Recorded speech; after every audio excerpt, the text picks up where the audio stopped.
What is up? Welcome back to the SuperCoach Experience podcast. I'm your host, Brandon Savage, the coach of the Xavier Turbos round. The second big buy round is done, and what a weird round it was. It wasn't very high scoring up until that Dolphins matchup, but I've ended up on 1,050. How are you, Mikey? I'm joined by Mikey. How are you? It's good to be back on the Sunday wrap-up where I seem to belong as of the past 2 years on here. Missed last week for work, but back on today. Look, not as good with you. I think I got saved today. I was feeling pretty down in the dumps. Made some aggressive moves, brought in Koloamatangi. I've been fading the whole year, and I haven't worried about getting him. But with the break-even of 8, I saw the break-even of 8, and I go, okay, he's pumping it. If I don't miss out on him, I think it could be pretty detrimental because of how high owned he is. And that's another 2 buy rounds I've got to close my eyes. So, look, it made all the right sense. I just got really unlucky.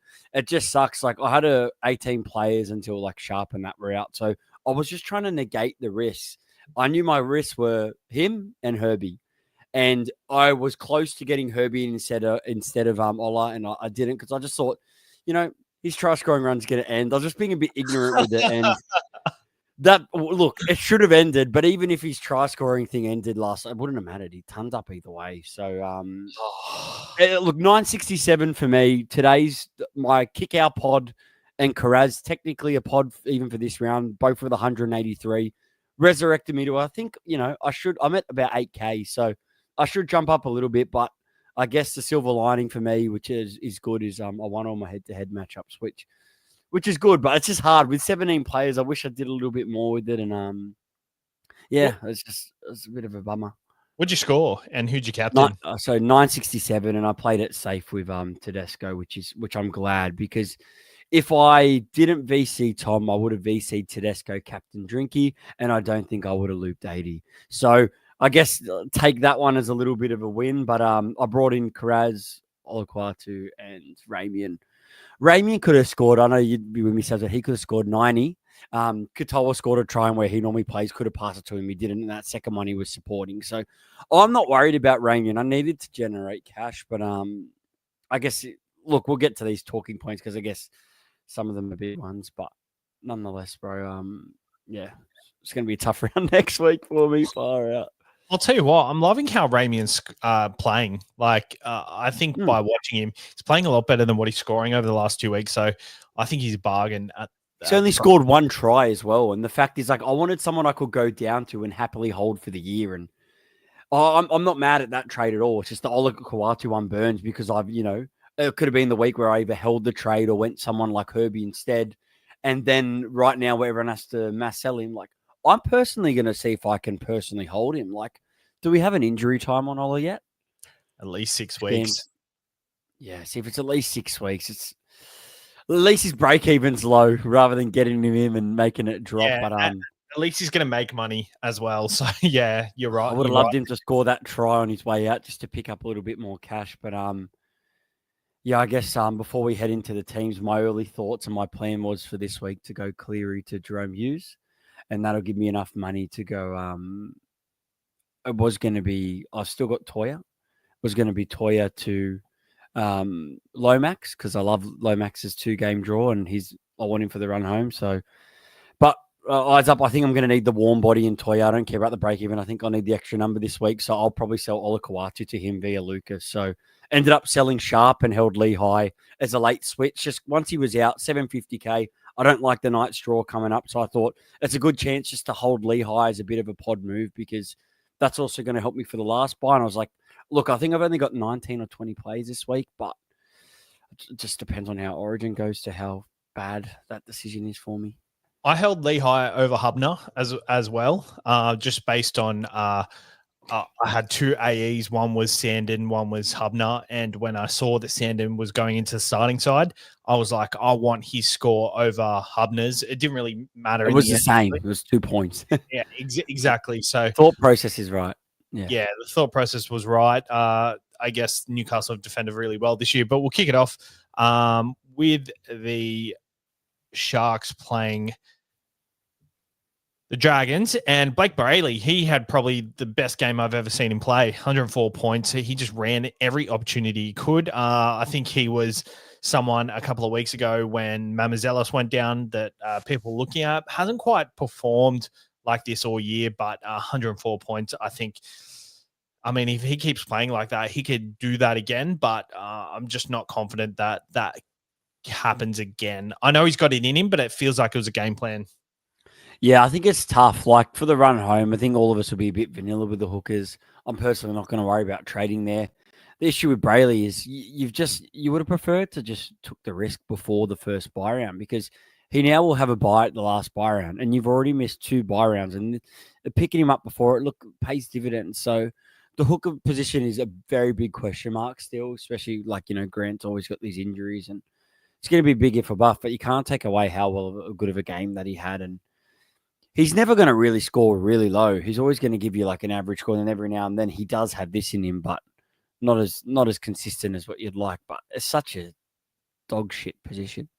100%. Even I was talking to Timmy the other day. Harry Grant hasn't really set the world on fire. And with the injuries, you're right. Like he's even him when he's available, he's probably not even the standout option. Like he is the best option, but he's not a clear standout when you're looking at it based on this season. So I think that's going to be tricky to navigate. I'm pretty happy with my McInnes trade-in.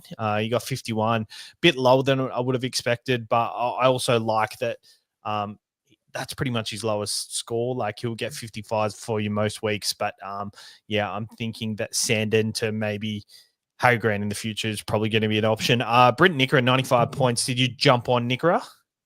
No, I did it because he had a lot of low scores in him, and at the time before bringing him in the first buy, they had that round 14 buy, so I didn't want to go too heavy on them. And there was just all these other second rows. Like I knew I wanted Koloamatangi, and there was all these other guys that I was still missing that I needed. I didn't have Olakau'atu. I know that hasn't worked out for myself, but still in hindsight, you go back before the injury, I'm going to want to go to him before Nikora. And I grabbed Ramian, and I didn't really want to grab the double shark, but he's definitely got these games in him, and these are the weeks where you want him to go big. But like as a non-owner, I'm not too worried. Like I don't want to probably end on him. Like now you'll look at as when the buy period ends. Like I personally am looking at guys like Hudson Young, Angus Crichton, or like I'm doing this week, just shoving Lucas up to second row, or what I want to do this week, Lucas into second row, and grab some center wings, because there's a lot of top shelf guys that once the origin bit clears, everyone's going to have a lot more stack sides than what they normally do this year, Sav. So I think it's the more importantly is get the guys as fast as you can for the right matchups. And I don't really mind burning through trades as much this year, as long as you've got a good 22-man roster plus the extra guys. You can really build a formidable side where the depth is going to help you. Yeah, well, like my side at the moment, I've got more than 17 at the moment. And on each week, when everyone's healthy, I've probably got 2 or 3 gun guys who I'll be sitting each week. So I'm happy to burn through maybe 5 more trades. And then you've got like, in my case, I have 8 trades for the rest of the year. And then you've got backup as well. So at the same time, you're using your depth to cover yourself for the back end of the year, but then you hold them trades to make sure injuries don't happen, and then you use them on injuries, and then maybe hopefully you can make attacking plays towards the end of the year. But for the Sharks, Nikora, Sienna Katoa, 86 points, look really good. Fanua Blake, 76. He played massive minutes, went off in the last like 10 minutes or so. So that was a bit of an anomaly, but he looked really good. I was just kind of with getting in Tarpanay a few weeks ago, looking at him play the other night, I was thinking to myself, Jesus, I made the wrong decision here. But I'm a bit annoyed with Fanua Blake's minutes, but at the same time, I'm just as annoyed at Tarpanay's minutes. So I would have been happy to take Fanua Blake 76 this week and had him over Tarpanay, but it is what it is. Nicho Hynes, 51. My early trade thoughts are actually he loses 40K here, 620K. I'm actually going to trade to Jerome Hughes. I traded in Cleary to Cherry Evans, and the plan was always to go Hynes to Jerome Hughes. The draw for Nicho Hynes over the next 2 weeks, the Broncos and the Storm in the next 2, and then he has the bye in round 18 and then plays the Dolphins in 19, Roosters in 20. But that run home is pretty sweet. The 22 to 26 is good. Obviously, There's around 25 bye in there, so that is SuperCoach finals times. That will be your prelim if you make it that far. But look, I don't hate the idea. It's hard because I know now you're in the boat where you've got DCE and would be Hughes. It's then just like, man, like what if you're wrong and he absolutely carves it? Like, that's potentially, you just got to be willing, I guess, to hold the other two, which I think you can. But Hughes always goes through these real green patches and then fades off. But like, it's hard. I feel like he'll be a vital number for that last buy round. Personally, the reason I prefer, like I know you've already done the clearing move, but sorry, I'm doing the clearing move to him. He's pestering me, so I'd rather have him on my lap. But the clearing move to him makes sense in my book over Hines, just because it makes the extra money. And if I'm really light on numbers this week, I think it makes sense to just have those few extra in case, say you got 19, but a couple of them include your Origin backups. Then they could get, like Tino could be out last win or something like that. So it's the main thing this round is just, it doesn't matter who you have out there, just have 17 people out in the field. So look, I don't hate it, but it's like almost a straight swap to Hughes. But he's a bit inconsistent. I guess his floor's about 50, but it's a tough one. If I probably could afford it and have the numbers, I probably would prefer just to hold Cleary, save the trade, and get rid of Hines and say goodbye to him. But I don't know if I'll be able to make that work. I'll have to have a look when it lock out tomorrow. Yeah, I've got a question here from Shaker44. Seriously, name another fantasy comp in the world where 2025 you wait 3 days for scores to be finalized. Bush League. I think Bush League is the perfect way. I can't believe there's no updates especially yet. with the less games. It doesn't make any sense, eh? Like there really isn't an excuse that you've got to wait to that final game. Like there were some seasons where they were all over it, and you'd get them. The next morning you'd get them, which was how we liked it. Just update them every day. Round one on the Sunday, or round 0 in Vegas, we had the updates 2 hours after they'll finish. Like they're capable for sure. The updates usually happen midway through the Sunday's games, and you thought it would have happened at least prior to the game finishing, and it just didn't. So for the Sharks, Ramian 41, happy with how he's gone. Haradi, he was highly traded in this week, went down with an injury. 5,700 people traded him in. Oh my God. I never saw the appeal, Sabs. Like I didn't get the appeal compared to Ramian when you're going for a younger guy where his job security isn't 100% because Stone Street's still going to come in. They might find a way to keep him, although he's not the center. Just didn't make sense when I just think Ramian, we know he's a 600K plus player and has those big scores. And once the floodgates open, he's the kind of guy that's going to score him in heaps. So. Yeah, 100%. I actually told some people to go Ramian over Haradi. I already had Haradi on my side, so I didn't trade him in. So, like, at least there's silver lining for me there. But, yeah, very happy with Ramian going forward anyway.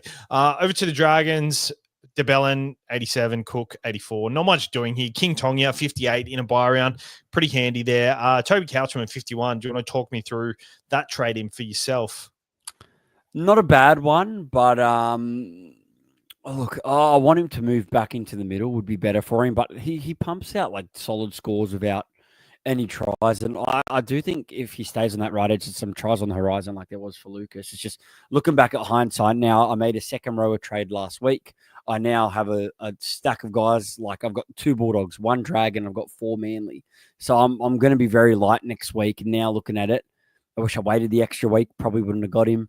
And then could have, made it a little bit easier for myself next week. But I'm content I brought him in because he allows me to have that dual flexibility between him and Tino. Koloamatangi will join that rotation at 18. And I'm happy to have him as a 4 front rower / 6 second rower. Like he'll be a handy play. And if he goes back into that middle rotation, like he's getting the minutes. So I don't think it's a bad move. That's why my trades that I'm making now, I'm making sure that I can keep them. I think if you're not keeping them, like I want to try and avoid nothing completely until we get to when we're in the final series. And if I want to have another high profile player, old enough to get it to win a head-to-head game. So, but as we are now, I think right now with the options and people that have lost a bit of cash, I think you should try and avoid that strat. Personally, that's what I'm going to do. 100% agree. Looking at like the Haradi trading, for example, the reason I definitely chose Ramian is because he's someone I'm happy to have in my side for the rest of the year. Whereas Haradi, he's only got 10 weeks with the Euro out. Like Euro comes back and then last 3 weeks where it's very crucial that you have depth in your side. it's going to be tricky to cover that position if you've got a few injuries striking. So I think that's why that thought process was there. But I guess for the Dragons, Nathan Lawson, 18 points. Another bad trade in that a lot of people flocked to this week. Yeah, I think I would have looked at it more if I didn't have like they didn't have a bye next week, but that's put you away. And yeah, you look at it and like if you already got someone like Billy Smith, I think you can only afford to have one guy like that. And I refuse to sell someone like Billy Smith till he finally has a decent game and I can offload him for a bit of money. Like right now, like I don't need 7 guns center wings. Like I'm having around the 5 to 6 mark is fine, but that also put me off from having one of these guys because his job security isn't absolute. The Dragons are still losing games. This game, yeah, they played a bit better, but he's just that typical winger that his work rate isn't super amazing. He's going to need attacking stats, and even then, like he's going to have to do a lot to get a solid score. So, look, I understand if they wanted an extra number and make up some money, but like I know it's always team dependent, but it really stings you now. 2 back-to-back scores, and he really doesn't make all that much money. No, this is what I was very scared of, someone who is a bad cheapie. I like to have the scores behind them before you pull the trigger, but a 0 break even coming off a 17 into another 18, it's just a killer for your side. And if he keeps his spot, is it now an auto emergency nightmare or like what's the go there? So, yeah, very happy I didn't trade in, but at the same time, would have freed up a lot of cash for people. So, can't fault it if you got in like a Karaz this week.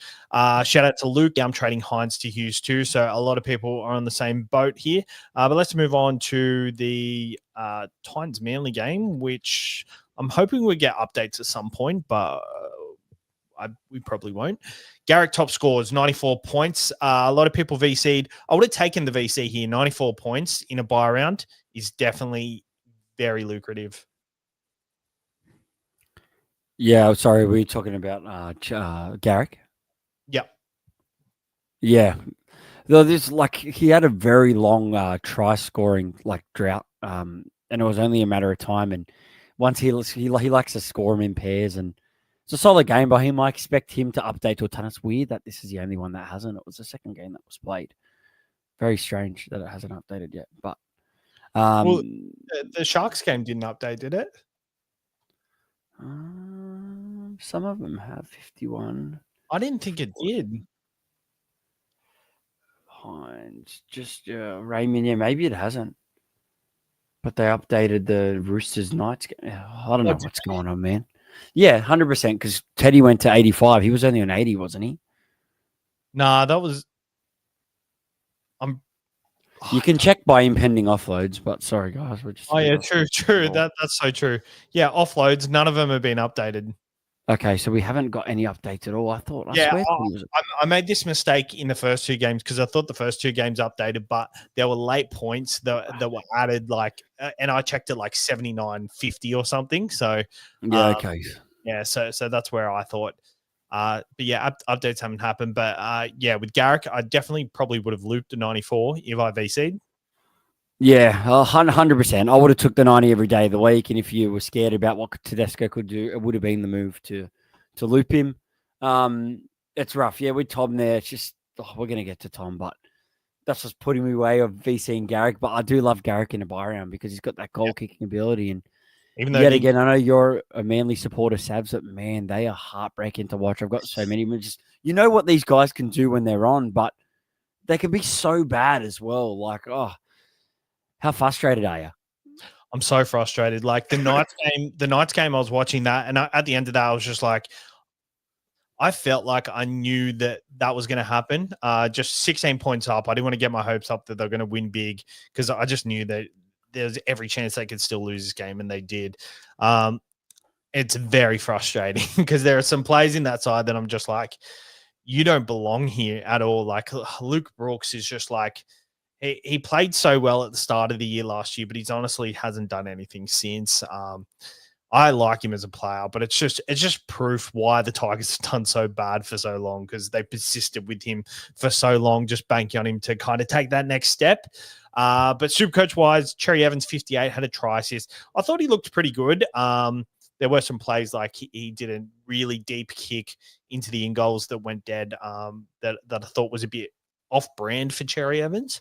But Supercoach wise, 58. I was speaking to Timmy today. He's actually looking at going Cherry Evans straight to Hughes next week. So he's traded him in for 1 week, and he's going to go straight to Hughes next week because he's sick. He doesn't want to watch Manly and Cherry Evans. I'm pretty confident with his draw going forward. They've got 2 games at 4 Pines Park coming up.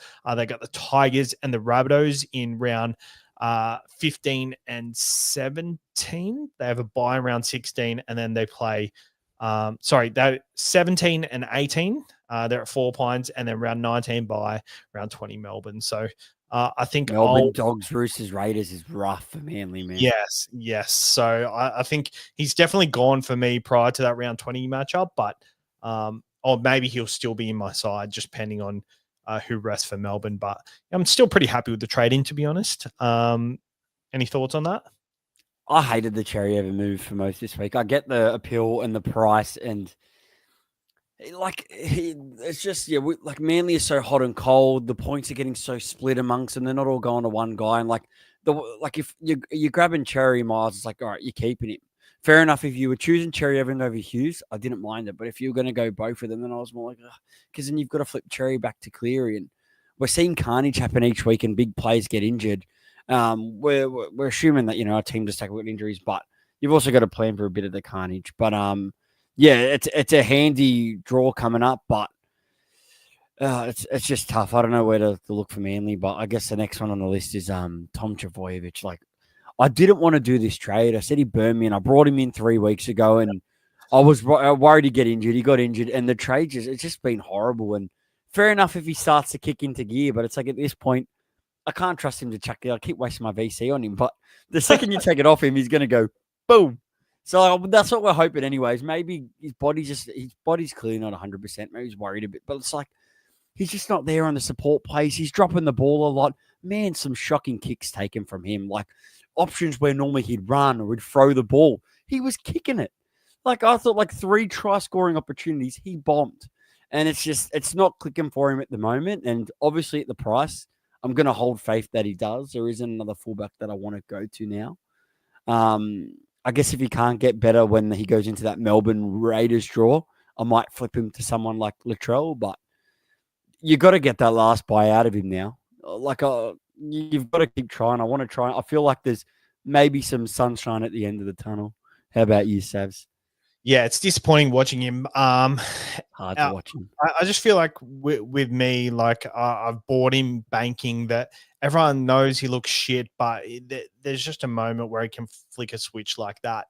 And we know that can happen. So I feel like that's why people who've bought him just are banking on him to flick that switch. But it's not happening for him. I think he's just not confident, and he doesn't want to go 100% because he's scared of getting injured, which I don't think is the way to play, because him playing like that is so detrimental to the Manly side. So I think with Tom Trbojevic, I'm happy to wait for this buy round that they have coming up. They've got a pretty good draw over the next 2 weeks. He's 485K, so it's not like you can move him on to someone easily. I think for me, maybe if he doesn't start showing good signs, then maybe come around 20, move him on to a Latrell Mitchell who's 550K or a Kalen Ponga. That's the best thing you can probably do. You can't go up to a Teddy or a Pappenhausen. You're going to need to go to one of these guys. You could go to Teddy or Pappenhausen, but it's probably not going to be a great move financially for the rest of your side. So I'm hopeful. I think Manly were well set in the 8 prior to this week, and now there are big question marks over Manly, and Manly need to probably come out and make a statement the next game and prove that they are the team that they are. And I think Tom's just going to want to come out and, I think they were taking a different approach with him this year. I think they were looking at kind of making sure he's 100% fit for the later end of the year. I don't know if they have the luxury to do that now. I think they've really got to cement some wins now. And, if he gets injured at this point, then hopefully they can get him ready for the finals. But they need to start winning games. I think the positive with him, if Manly can somehow turn it around, there have been the weeks he has played, both the games, he's had about 2 to 3 missed opportunities where he could have set up a try or score. If he gets that right, those scores jump up closer to the 100 mark. So the potential is there. He's just execution is way off, and he's just looking like a former version of himself. So look, you've got to hold the faith now, and there is, hoping there is a big score on the horizon. So yeah, it's a tough one, and probably it wasn't the right move. Like, yeah, he might go well. Like, say even if he starts going well, like we still have to suffer this 4-week period where he's done nothing while other people have been making moves. So it's a rough one, but yeah, I think the right move for owners is to hold. Get that next play out of him.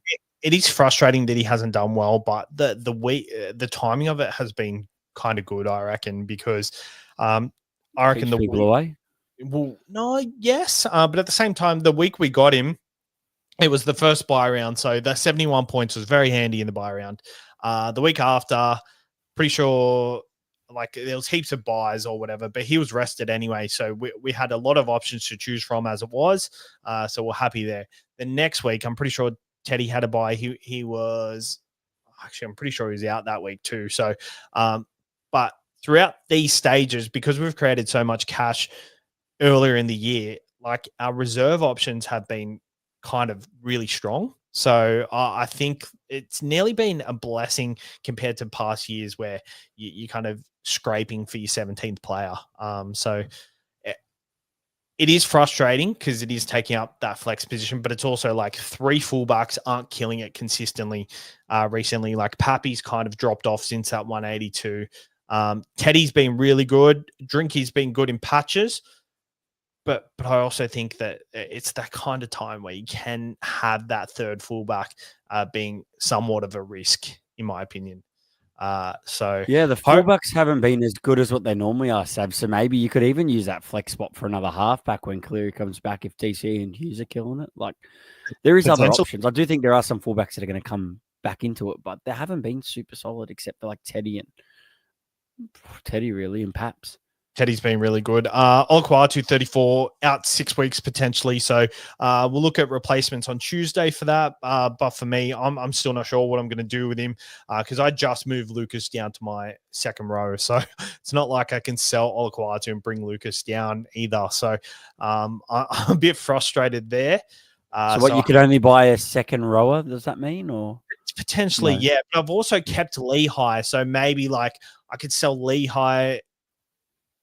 Oh, well, that doesn't help at all. No, if anything, I think if you've got good buy numbers for that last one, I really think guys like Hudson Young and Angus Crichton are going to come into plays with good matchups.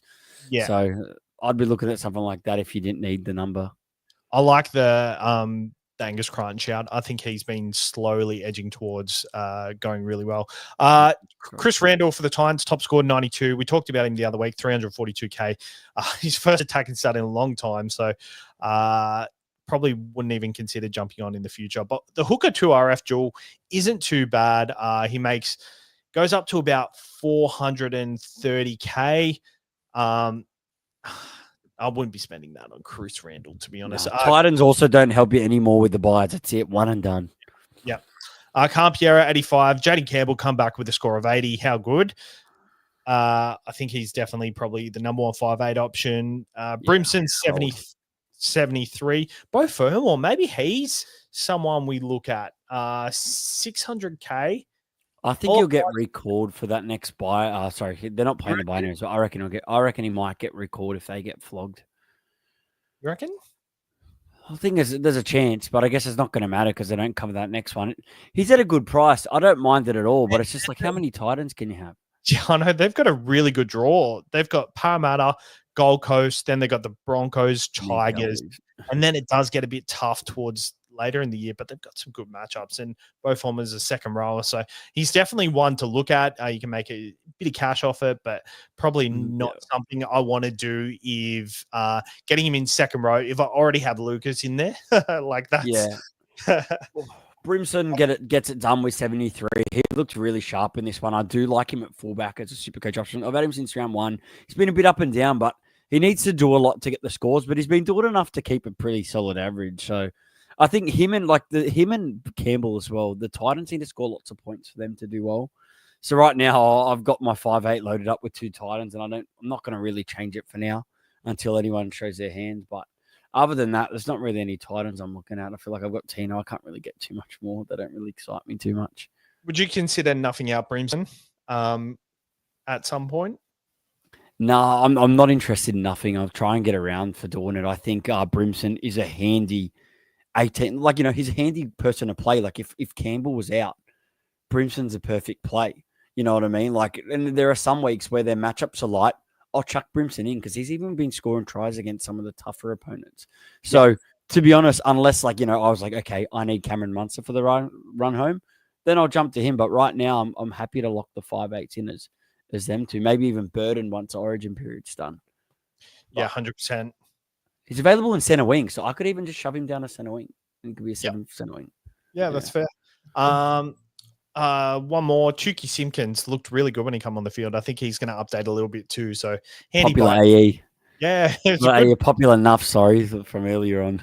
It's a very handy buy number. So shout out to the people that do have him. Knights played the Roosters, very low scoring, but the popular option in Teddy, 85 points. I mean, I'll definitely take it for a buy round. That's for sure.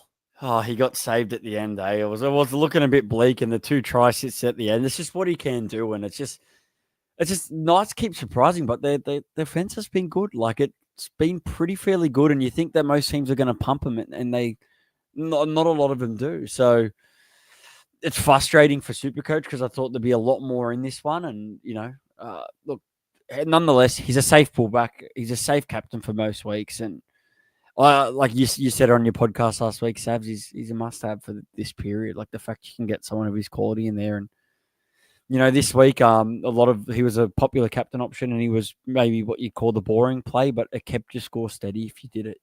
Compared to if you did it on Drinky, you would have been spewing. Yep. If you had the VC on Teddy and went Drinky, then it's rough. It made sense, but it made sense if you really wanted to go for upside. But I think at 85, I definitely would have taken in a buy round. But like Tedesco has the Cowboys next week. I think the Cowboys do bounce back after such a poor week. But at the same time, like, the Cowboys defensively have been bad regardless. Tedesco could carve him up with just the line breaks and the involvement and how he floats through the middle. And the Cowboys have as many stars backing up as what the Roosters do. So it's going to kind of be even depending if they back them up or not. Exactly. And I think even Newcastle defensively been really good. But, like, I think this matchup just seemed a lot better on paper just because of all the fresh blood that has come in, like Fletcher and Sharp. Especially with Sharp being out, like you thought for sure, but Fletcher Hunt did a good job. Fletcher. Yeah, 100%. Yeah, Fletcher Hunt looked pretty good, to be honest.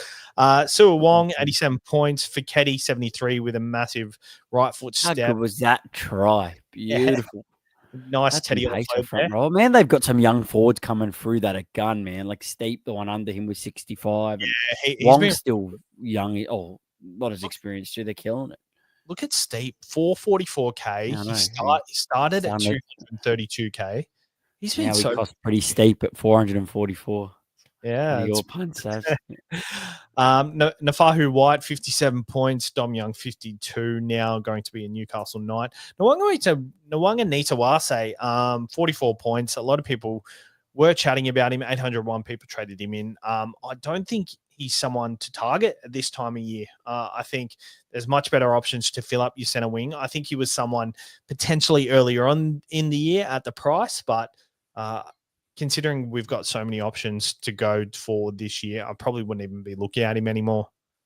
Yeah, I wouldn't be either. There's so many guys. There's Lomax. What's the origin period? There's Holmes. I even like the look of Brian. You got to start thinking, okay, who's got good draws and who, like, it's such a close thing. Who's going to come home? Like, if you believe in that Penrith, they're getting closer to the 8 now. If you believe they're going to have a good week, a good run home to get into the finals, then there's going to be opportunity there to pick up a couple, someone like To'o. So he doesn't cost cheap anymore. If he was around the 500K mark, then it'd be a different story. But don't forget the Roosters have around 17 by too, so it gets a bit awkward for them. But maybe I believe that might. I don't know if that's their final. I think they might still have one more after that. I can't remember.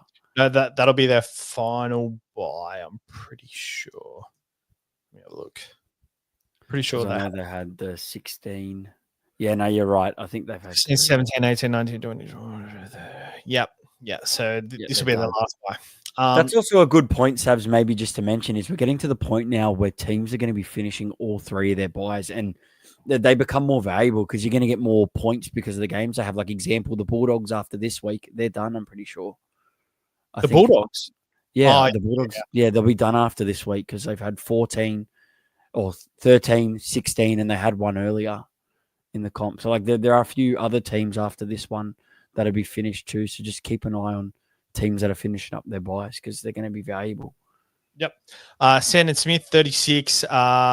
Pretty much his break even. So I think for me, like he's going to be starting over the next couple of weeks. So he'll be a nice play over the next couple. But I think we've definitely got to make our contingency plans for when Walker comes out. I think we've been kind of kissed on the dick with the fact that Walker was injured. But at least the hand was shown in the fact of Savala is the preferred option at 5'8". So we've got 4 weeks to plan for this for when Sammy Walker comes back. Let's just put it off as long as you can, and when the time comes, hope that an option puts their hand up. Because right now it's really hard. It gives time to see how Grant's progressing through the Origin period, and maybe an alternate option might come alive. So it's tough. That's why realistically at this point, someone like Starling, like I'll just keep him because they're doing well. Like just look to the teams that are doing well, but it's avoid that as long as you can. Yeah, 100%. Newcastle, Dylan Lucas, top scored 79. Kyle McCarthy, 65. Brayley, 54.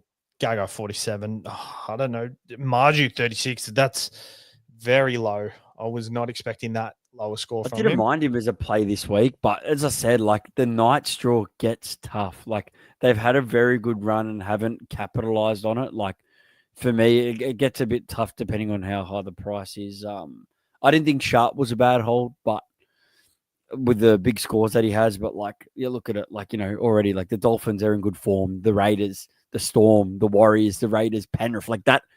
Every team you see there, you could see that being a tough one for them. And then even a finish, like look at that, like there's not much upside there. They've had their good draw now, so it's just someone like Lucas you can hold because he can perform against whatever matchup you kind of to give him. Yeah, but realistically, outside of that, I couldn't see myself making a Knights trade. I made a bet with Timmy that Sharp will only score 1 ton for the rest of the year. And I stick to that. It depends how many games he's out for. I think Sharp, I would have held him through that tough draw. I would have gave him a couple games, see, all right, we'll go into Raiders Melbourne. If he couldn't pump out a good score against one of them, then switch. But he seems like the kind of Sharp guy to make something out of nothing, and he's always supporting plays. I don't think he is. If you've held him, he's not bad. It's just he's 750K, and you can move him to any of the big guys. So that's what just made him an easier sell when you can hold a guy like Lehigh. But yeah, I don't know. You could win that one, Saj. I reckon he scores 2. Well, Timmy said he has to play every game from now till the end of the season. So I think Timmy's got an out clause because he hasn't played. So you should have said the max of 2 weeks. I feel like if you're still going and he's still going to play 6-7 games for the rest of the year, that's a big enough sample size. True. Shout out Timmy. I'm sure you're listening. What do you think, mate? The bet's still on. All right, let's move on to the Cowboys Dolphins game. Hurt, man. It's hurt. Want to start with the Dolphins? Oh, you can start with whoever you want, but I'm switching off. Jack Bostock. Seen a lot of chat about him. Like a lot of people thinking, I'm going to go Harodi to Bostock.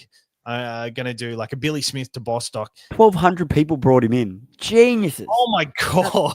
Absolutely. And you know the craziest part, Savs, is in round 11, he was, so that's before the first buy round, he was 337K.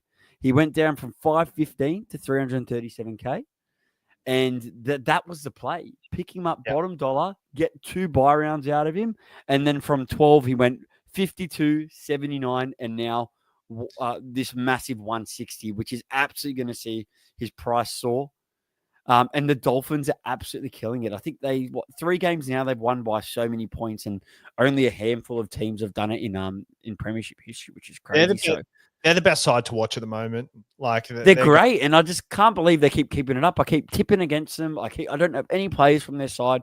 I need to start believing in them because they're absolutely burning me in both my tipping and SuperCoach. And it's hard now because I don't know if I'd want to spend the 550K. They don't cover the next buy rounds. I think he's a very handy pod, but can you get your stat up at the break even, like what his break even is going to be and how much money you make? You got a rough one, Sabs? Because I'd be Yeah, interested to find that yeah, out. I'm sure some listeners I'll would get be. it up for sure. Shout out to Jay Schubert on Instagram, SuperCoach Data. Yeah. He's collaborated with me for this. Jack Bostock, Bloke.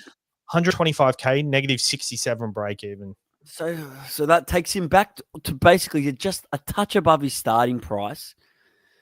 It's not the worst buy if you wanted a quick cash generation. Like you could go Olakawatu to him if you had the Lucas Jewel and Yeah, bank 150K. And it's while they're killing it, like it's not a bad option, but it's tough. I feel like you wanted to make the play this week, but you got him this week. It's a super play because he's going to go up real hard, real fast. And what's the next 3-round draw? It's good. I mean, I like it as a quick cash play, but like, look at these scores throughout the year: 19, 31, 24, 13, 31. He's gone above 60 twice this year and hadn't gone above 80 prior to this week. I know, like, 52 against the Bulldogs, 79 against the Dragons, and 162 this week. Like, maybe the Dolphins have finally, like, they're finally starting to gel this year as a team. So maybe there's an argument for that.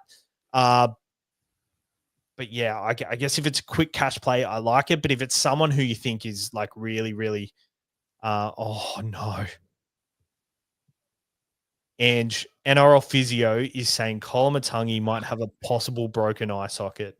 See, all this news is going to start getting real tough for me because a lot of us, like, some people say, oh, it's poor planning if you're going into next week. But like, no, it's more so I was just more thinking long term and I was getting in players that I was happy to keep.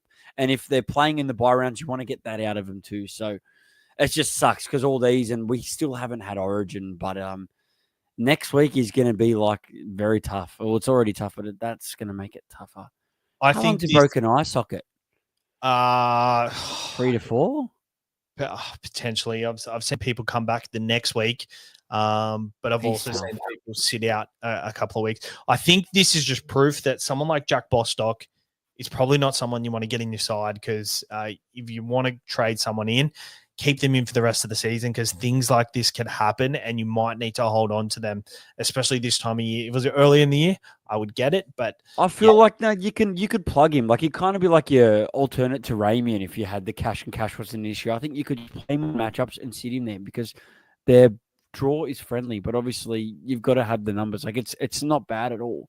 Like all those teams, yeah. 22, they've got the Warriors and then they've got Raiders in there, but all those other ones, right now, as it currently sits, they're all leaking points.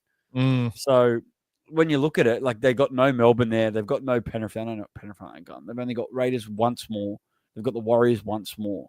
Like all the teams up the top end, like they're not versing heaps of them. So good chance as well. They play like the Raiders, who are a tougher matchup for them. They play them in round 27. If the Raiders keep up their winning streak, then good chances rests there too. So yeah, it's a tough one. Like, is it chasing points? But anytime you see a break even like that, I can't stop people from going there if they've got the trades. Yeah, 100%.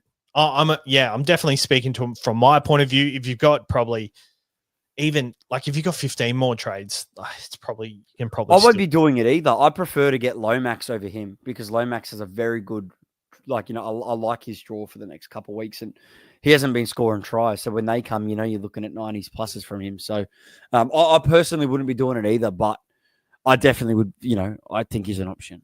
He was an option last week. So you don't have Herbie. He's just dropped 141 and you're still not going to bite the bullet and get him in. He makes 50K, so it goes up to 815,000.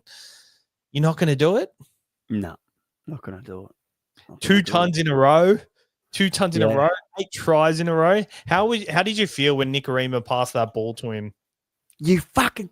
Oh, I was going nuts. I was in there because I was watching it in Discord with my brother and a couple of mates, and only one of us had Herbie, so we were all going nuts. But but yeah, the way I looked at it too, like he was already on a large score, anyways. After the first 20 minutes, I knew what I was in for. So, yeah, call me ignorant. I know I'd be spending a similar amount on Lomax, but I just feel like now all the damage has been done. He could continue to do more, but I've got to believe this try scoring streak is going to end. His draw is good. Like, I just really like. I've just got a feeling about Lomax, and I feel like I've got to get him, and he can help me negate it a little bit. And I'd rather just keep making other moves. Like, yeah, it could really burn me. I think if he played the next buy round, I would 100% suck it up and do it. But I just feel like at this point, he's like, what, over 30% owned. Like, it's just like, oh, I negated last week, and look what happened to me. Like, I just went the Koloamatangi because I was scared at this point. You know what? Screw it.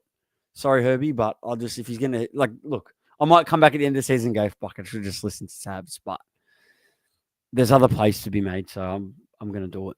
You're not worried with Lomax out for 4 to 6 weeks with Lomax? What do you mean? Like Moses is out. Moses is out for 6 weeks. Yeah, that's also a good point. I think it's a solid point, but he was still scoring good those couple of games before Moses got back, so something I need to reconsider. But they've got I think Titans and then someone else in their next two, so I think he's got the pedigree still, and it's something I'm gonna have to look at next week. Either way, I'm going to be getting in a second center wing, but yeah, maybe I do need to consider just swallowing my pride and getting Herbie, but it just feels boring to spend all that money and not get a pod. I know what you mean. He scored 8 weeks in a row. Like, surely, to be fair, it's probably the reason I didn't consider him as a captain option, because I'm just like, well, he if anything, he's due not to score a try. So I think that's why I didn't even consider him as a captain option. But I heard after the game that they were talking about his try scoring record, and the Dolphins are fully aware of the record and want to keep clearly. So I think that'd be so scary to hear as well, he's going to go to 800K. He'll have a low break even yet again. He's getting a little bit unreachable. Like, the other top shelf options are going to cost me 70K to 100K less. So that's also it. Like, I'm only going Hughes or Cleary to Hughes. So I'm not going to have an absolute truckload of money. I'll tell you what, just watching Herbie, though, he just looks so good and so dangerous every time he's got the ball. He'd be the worst person to watch not owning. Cody Nikarim, 131. He makes 50K and has a break-even of -29 next week. So he'll be 580K with a break-even -29. Decent draw coming up of the Knights and the Rabbitohs. But as you said, no buy around in round 18. And I've just looked at my numbers. I've only got 11 at this stage. So that's not a trade for myself I'd consider doing. Zarko, 81 points. I was very happy with this trade in. 36 points in goal kicks. Crazy, eh? He was averaging 22 points in goal kicks prior to this week, and then 36 on the weekend. I think it's just proof that, like, if a team's hot, the goal kicker is always an option. Yeah, 100%. I saw it as a decent option. I just wasn't sure if I wanted to hold him for the rest of the year. I went Karaz over him, and I'm happy I got Karaz because I just thought to myself, with all these other players that I want, once it comes to after his bye, like say I chose to get Lomax or Herbie, it's going to make it harder to get Karaz without breaking, the team up in a sense. So that's why I just got Karaz, because I know if he stays fit, you'll need him. And today in center, he proved, I feel like he'd already proved it, but yeah, today proves that you need 100% get him. So it's harder to get. You just got to look at realistically and go, I can't get all of them. And I've got to prioritize who I think is going to be better long term. But good play. 81's a solid score. They've been killing it, and they're putting the points on. So some games they go left, some games they go right. So it's not a bad play at all. Like, look, 36 points in goals too. So it's handy when they're putting the points on. Like, that's a big chunk of his points there. No trying that. Didn't really score many other points elsewhere, like 22 in runs, 20 in 2 line breaks though. Yeah, he was very close to a try assist, but he should have kicked on that last play. But it is what it is. 81 points, I'll definitely take it with a 68K price rise, -18 break even next week, not negative. Kurt Donahue, 70 points. Not much else doing for the Dolphins, I guess. But the Cowboys, Drinky, 21. I think the question is he a season keeper for the rest of the year? I'm looking at that round 17 matchup. I like it. But apart from that, I don't know if he's someone I want in my side for the rest of the year. It's hard, right? Because It just depends on how the others are going. Like, I don't have Paps. I know you sold Paps this week. He's going to be a scary guy to not have for that last buy round. But at the same time, you've seen what Drinky can do on his day. And might I add to this performance, he did not play 80 minutes. He went off with a HIA, and he went off in a HIA when they had a man sin binned on the other side, where Drinky loves to play against 12 men. So I think realistically, we were robbed of a potential better score of Drinky, 100%. He's got these big scores in him, and to be honest with you, like, I don't mind holding him. It just depends on, okay, what other options do I have? Like, as I said, Latrell, perhaps, yeah. I'm going to give him till after that last buy round and then consider what I think of him. But as far as his draw goes, after, he plays Melbourne in 18, and then after this, Melbourne Dogs, Dolphins, Dragons, Sharks, Para, Knights. See, when we get up to the final series, like for super coaches, Para, Knights, and Tigers. So that's not a bad run for those head-to-head final weeks. So might be just a solid hold. I'm not decided yet, but I don't plan on selling at this point. 100%. Bailey is in the chat. He's got Karaz, Herbie, Garrick Azargo. That's a nice centre wing. Especially for this week. Shout out, Bailey. You're heavy in the chat here. We're trying to get through this, but we keep waffling on. This just goes as long as the normal one. But Labour. But it's me and you. Yeah. Labour, 25 points. I think I was looking at him as a trading option the other week. Looked better than 25. So, that's a bit frustrating. But not much happening for the Cowboys. I think they're waiting on their origin starts to come back. But I'll refresh this, so hopefully this comes up. Have we got updates yet? No, we don't. All right. Rabbitohs played the Bulldogs, and the longest first half in NRL history with the lightning strike break. Very uncharted waters there. Montoya top scored with 112 points. Kick out 100 points. Very solid purchase for yourself.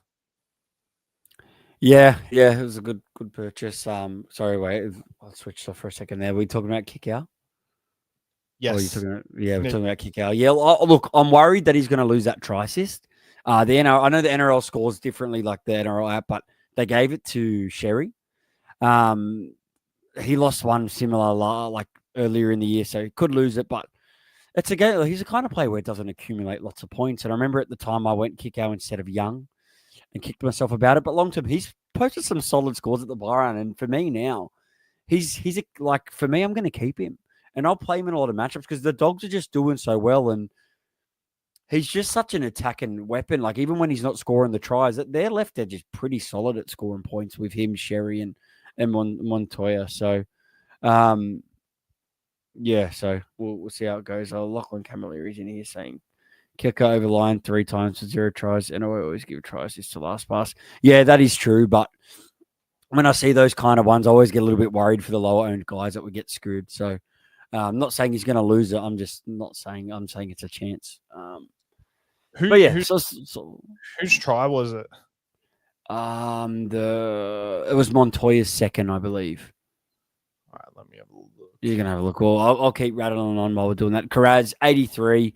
Was on 59 in that first stint of 33 minutes until they come off for the Lightning, and then didn't really kick on as much. But in center, he looked pretty solid. And I know a lot of people were waiting for his price to drop, but it's not really going to drop that much. All right, hold on 1 second. So we'll go back to this try assist. I'm sorry, I'm going to stream it. Yeah, I was playing my Switch 2 at the point of the try too, so I could be. Can you see that? Yeah, I can see it. All right, so we might get flagged for playing NRL content, but that's okay. Let's have a look. I actually saw this live. See, that doesn't look like a try assist to me. Nah, that's a try assist for me. Because kick out. Like he makes a step, he offloads it, but the issue is Sherry sweeping there. So, like, where does Sherry start? He starts. No, that's definitely that's a kick out try assist for sure. Yeah, but you can see why I looked at that live and went a bit because he was the third pass before the try. Yeah, no, I get it. 100% he keeps But he that. does make the most damage to get it. But I'm saying that not all the time when they put like Tracey, they don't always make sense. Yeah. Like, you know what I mean? But yeah, sorry, back to Kiraz. He's not going to lose as much money as what people thought. Breaking 105. He got exactly what he's projected before updates. He's only going to probably drop 19K. So you'll need to get him 100%. They finished with their buys. He still covers one more last buy round. You just need to get him in. And he was only brought in by 9,000, which might seem a lot, but in the scheme of things, he's only in 5% aside. So it only took his ownership to 10% for this round.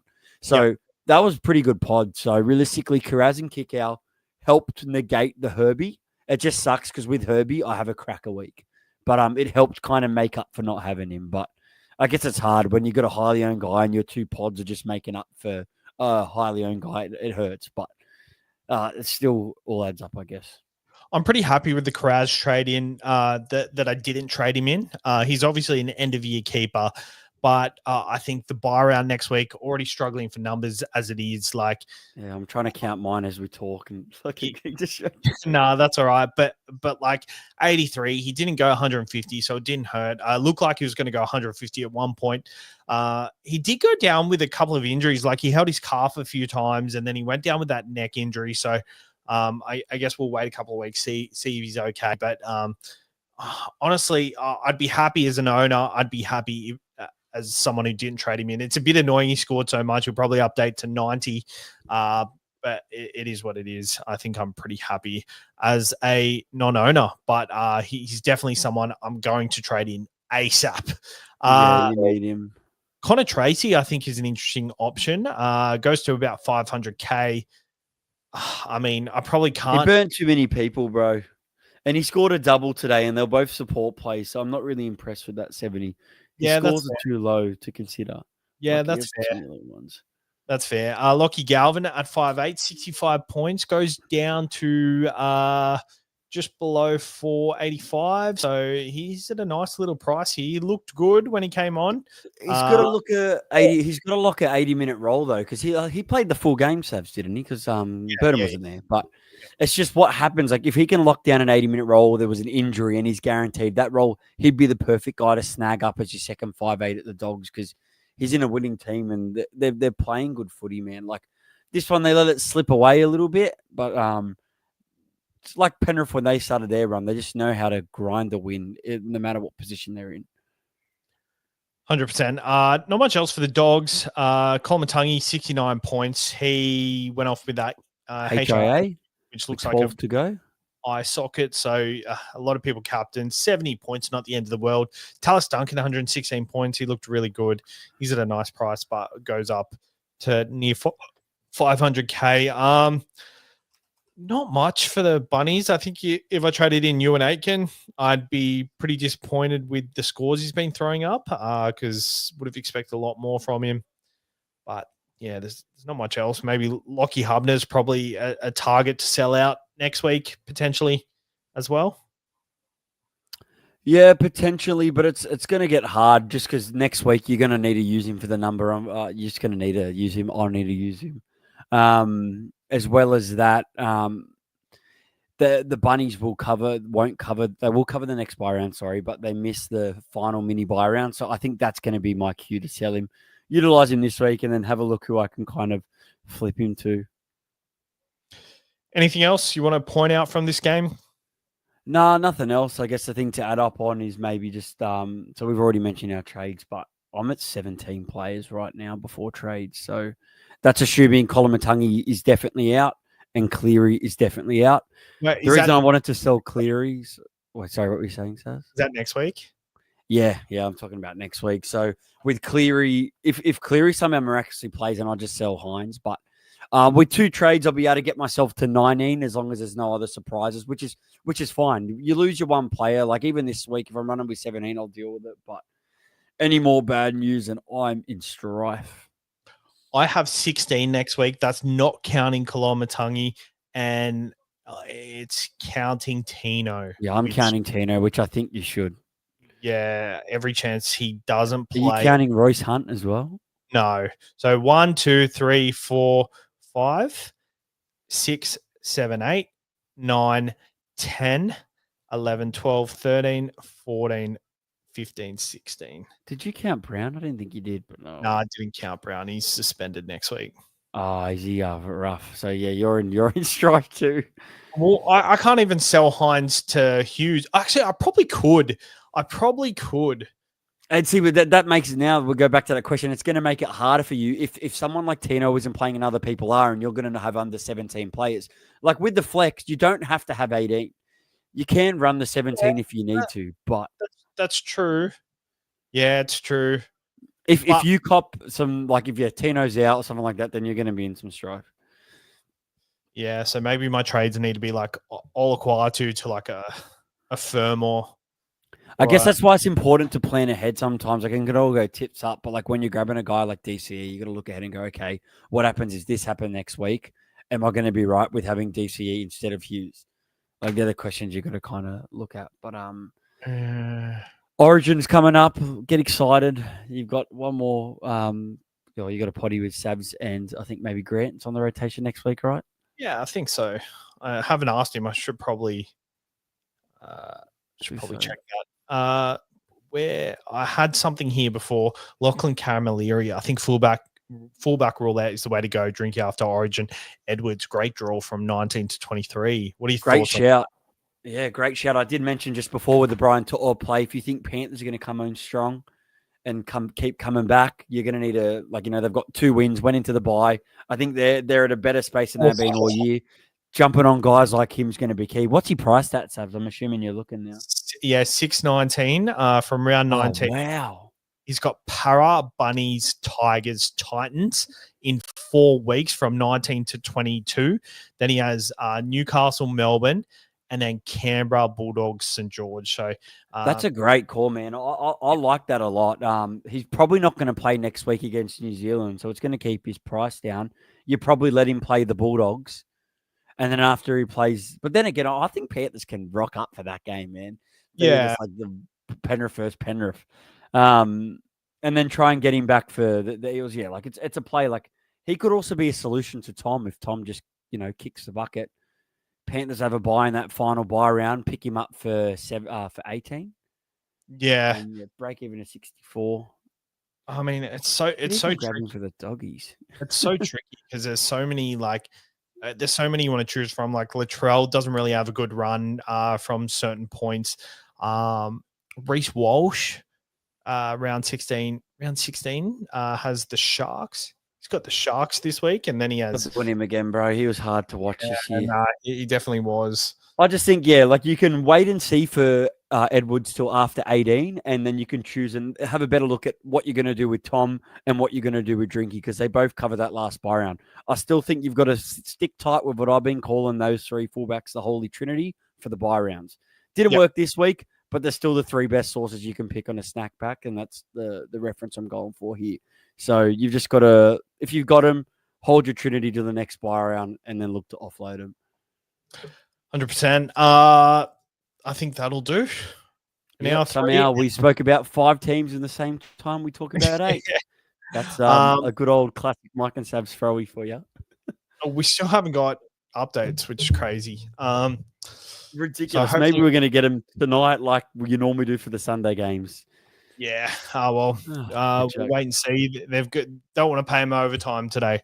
They already got paid overtime for working back after the lightning strike. So they didn't want to pay overtime and make them stay back for updates. So, all right.